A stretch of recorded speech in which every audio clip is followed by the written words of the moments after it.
Mina lagi jalan di hutan, terus nemu pita merah yang nunjukin lokasi tas gede. Dia ambil tas itu, dibukanya, dan kasih uangnya ke Yang Min, duit yang gak tahu dari siapa. Ternyata Mina jadi perantara antara Yang Min dan sosok misterius.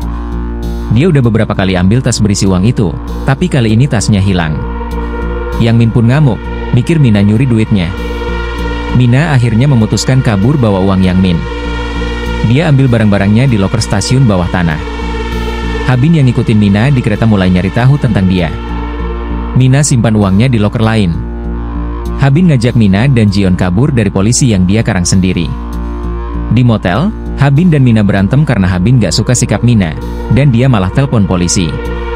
Di laboratorium forensik, Jungwon nanya sama Taesu tentang gantungan kunci merah. Taesu nggak sebut Habin, tapi Lee Soo-hyun. Polisi mulai nyari keberadaan Soo-hyun. Habin ketemu Yang Min di jalan, saling senyum, tapi dia lihat polisi ngikutin Yang Min. Yang Min dapat pesan buat hati-hati, karena ada polisi. Dia kumpul sama anak-anak saksi, dan nanya siapa pengkhianat di antara mereka. Di kantor, Yeojin curiga Yang Min kenal Kapten Jang dan ngerasa Kapten nyimpen rahasia. Dae-hong malah bela Kapten, bikin Yeojin kesal. Taesu pulang dan dapat telepon bahwa kerangka yang ditemukan itu Lee Soo-hyun. Dia langsung kasih tahu Habin tentang gantungan kunci merah sebagai bukti, dan mayat Soo-hyun udah ditemukan. Taesu nyaranin Habin untuk menyerahkan diri, karena polisi bakal nyari dia. Polisi datang ke rumah Taesu, karena laporan KDRT dari Habin. Habin keluar dan masuk mobil polisi, tapi dia telepon Taesu bilang dia nggak bakal menyerahkan diri meskipun diseret sama bapaknya. Jungwon tangkap Yang Min dan antek-anteknya buat tanya tentang Soo-hyun, tapi gadis pengkhianat, Eunjin itu hilang. Taesu dapat info kalau Soo-hyun itu anggota geng Yang Min. Dia bingung kenapa Yang Min kurang satu anggota. Dia pergi dari situ dan nemuin Sung-hye di dalam rumah. Taesu nanya Sung-hye apakah dia kenali Soo-hyun, tapi dia bilang nggak. Taesu sadar ada lebam di lehernya dan nanya hubungannya sama Yang Min. Sung-hye bilang mereka cuma pemilik dan penyewa. Setelah Taesu pergi, dia dengar suara gesekan besi yang ngingetin dia tentang Soo-hyun yang disekap. Jadi kemungkinan Eunjin itu juga ada di situ. Taesu datang ke tempat Habin, tapi Habin ogah ketemu. Ada cowok bermotor yang ngintip kamar Habin, terus pergi. Taesu bebas dari tuduhan dan balik pegang kasus. Dia ketemu Yang Min di toilet dan nanya tentang putrinya, tapi Yang Min bikin kejutan dengan bilang Mina dibunuh Habin. Taesu interogasi Yang Min dan bilang mayat Lee Soo-hyun udah ditemukan, tapi Yang Min malah lebih fokus sama pelaku kasus Min Ah. Saat Yang Min mau gertak Taesu balik ngegali trauma Yang Min yang ditinggal orang tuanya, bikin emosi Yang Min terpancing dan gak sengaja ngaku dia yang bunuh Lee Soo-hyun karena tahu mayatnya dikubur setahun lalu. Tapi, Yang Min bebas lagi karena bukti yang kurang. Yang Min balik ke rumah, ngajak Sung-hye kabur karena dia yakin bakal ada bukti baru. Dia curiga Habin bunuh Minah tapi nggak bisa lapor karena Habin pegang duitnya. Polisi datang ke guru park nanya tentang kehidupan Soo-hyun di sekolah. Setelah ngobrol, dia ketemu Habin di tangga.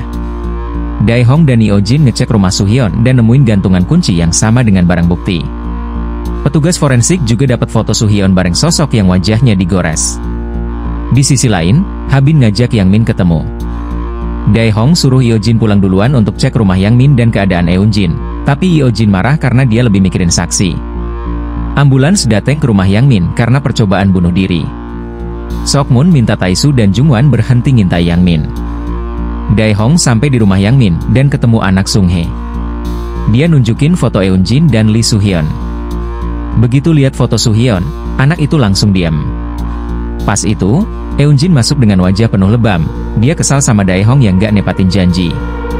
Polisi Jo dapat info baru bahwa ada orang yang nyari Lee Soo-hyun berbulan-bulan. Jungwon dan Yongsu datang ke rumah wali kelas Soo-hyun. Yang Min siap-siap cabut dari rumah sakit. Taesu datang nyari Yang Min, tapi dia udah kabur. Di kantor, Yeojin kasih foto ke Jungwon. Taesu lihat foto itu dan nanya asal HP Soo-hyun, soalnya dia nggak punya HP. Mereka mikir keras. Adegan beralih ke Pak Park yang ketemu Sung-hye, mereka saling kenal. Motor Pak Park mirip dengan motor yang ngintai Habin di penampungan. Taesu nyuruh rekannya buat cek kontak yang sering dihubungi Habin. Yang Min nyampe di lokasi yang dikasih Habin dan kaget kenapa Habin tahu hutan ini. Dia masuk ke hutan, nemuin pita merah di pohon. Habin keluar dari persembunyiannya dan mendekat ke Yang Min. Yang Min nanya apa maunya dan bagaimana dia bisa tahu lokasi ini. Apakah mungkin ada hubungannya sama Lee Soo-hyun? Tiba-tiba, Yang Min nyadar sesuatu.